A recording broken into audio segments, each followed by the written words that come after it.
So if you're wondering what this guy is, it says Truma on it, and that's your clue.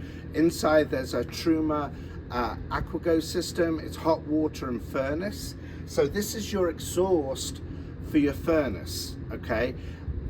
It's also a good way of saying, you put your heat on, it's taking a while to heat up, is it working? You can come out here, and if you can hear this kind of making a noise, then you know it's working, and you just got to be patient.